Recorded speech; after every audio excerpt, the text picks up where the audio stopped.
So yesterday we talked about the difference between fiction and nonfiction. Today I'm going to be reading this book called Wiggly Worms. Oh, kind of gross.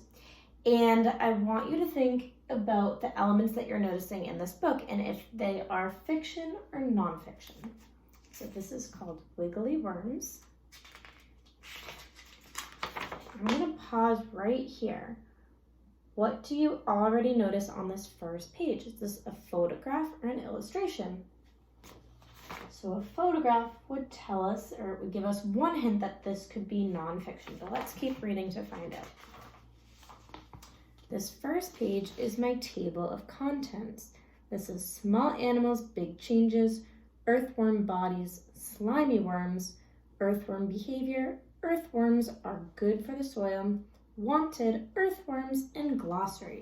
So again, we have another hint that this is a nonfiction book because we see our text feature, table of contents. Small animals, big changes. What animal eats dirt, builds tunnels in the soil, and comes out at night? If you guessed an earthworm, you're right. Earthworms, or night crawlers, are found all over the world. These small animals change the soil in big ways. The top of this page says earthworm bodies. So we have two different headings here. We have a photograph with a caption. And this caption says, an earthworm's body has many rings and can twist and turn. See if you can notice the rings on its body. Earthworm bodies.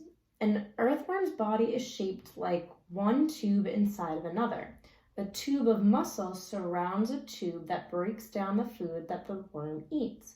An earthworm's body has more than 100 ring-shaped parts. Each part can bend and stretch when the worm moves.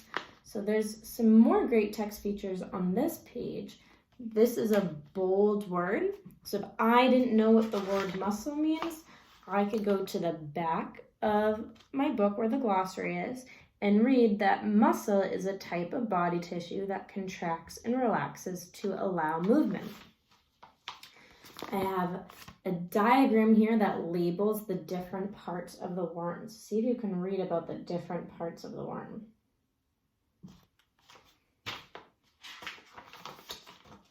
An earthworm moves by stretching out and pulling its body parts. Small bristles on the worm's body help it grip the ground. So I love this text feature because some people might not know what the word bristles means, but it tells me that bristles are these tiny little things that stick out. Earthworm facts. Sometimes good nonfiction books have a fact box, so let's read. They can be called earthworms or night crawlers. They are invertebrate, which means they have no backbone. They can live up to 6 years. Wow. They are 3.5 to 12 inches long. So that's anywhere from like this big to this big. And their habitat is all types except deserts and areas where the ground is always frozen. And they prefer moist, rich soil. So that means they could live right in your backyard. The next page says slimy worms. Slimy mucus on an earthworm's skin helps it stay cool and wet. Mucus helps earthworms slide through soil. When they dig, earthworms leave a mucus trail behind them. The mucus hardens on the tunnel walls, keeping them from falling in. So if you look closely, that shows the mucus on its skin, and that shows the mucus trail on a log. Yikes.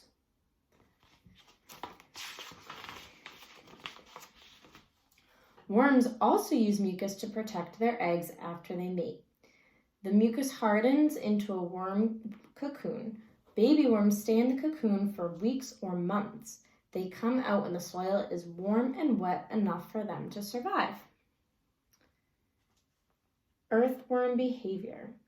Earthworms build long tunnels underground. The tunnels protect worms from heat and sunlight. The tunnels also help earthworms hide from hungry animals. If a bird attacks, an earthworm can pull back into its tunnel to get away.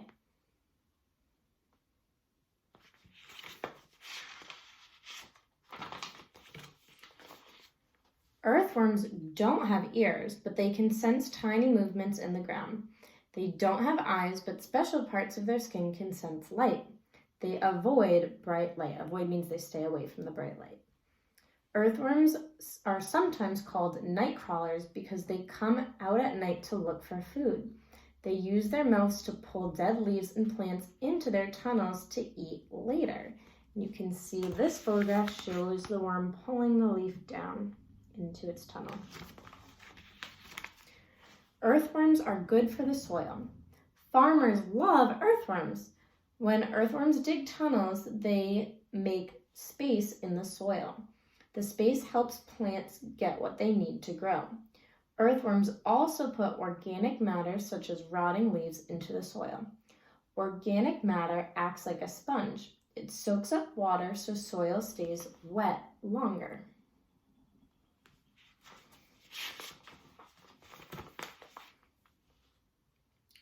Earthworms also put nutrients into the soil. The nutrients are in their waste or castings. Castings make excellent fertilizer. In a garden smaller than most classrooms, earthworms make 170 pounds of castings every year. That's like 15 bowling balls worth of worms' waste. That is a lot of waste. Some people raise earthworms on worm farms. The earthworms eat food scraps, turning them into rich soil. Both earthworms and their castings can be sold to gardeners to improve their soil. Earthworms are also sold as fishing bait. So earthworms can be very helpful to a lot of people.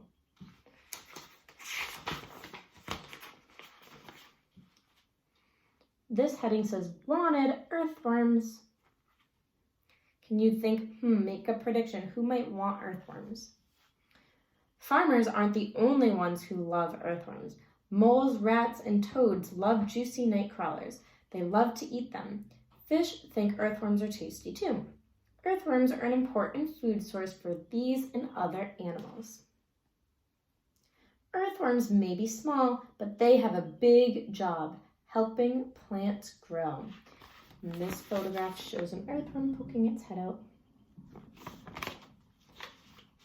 In one night, an earthworm can eat up to 1/3 of its body weight, travel up to 60 feet, the distance from the pitcher's mound to home plate in a baseball diamond. And that is the end. So I'll leave this page here for anybody that wants to look at a new word that they might not know. This is our glossary, so another text feature. So we noticed a lot of text features and a lot of facts in this book. Your job for writing about reading is to describe some of the facts that you learned in this book.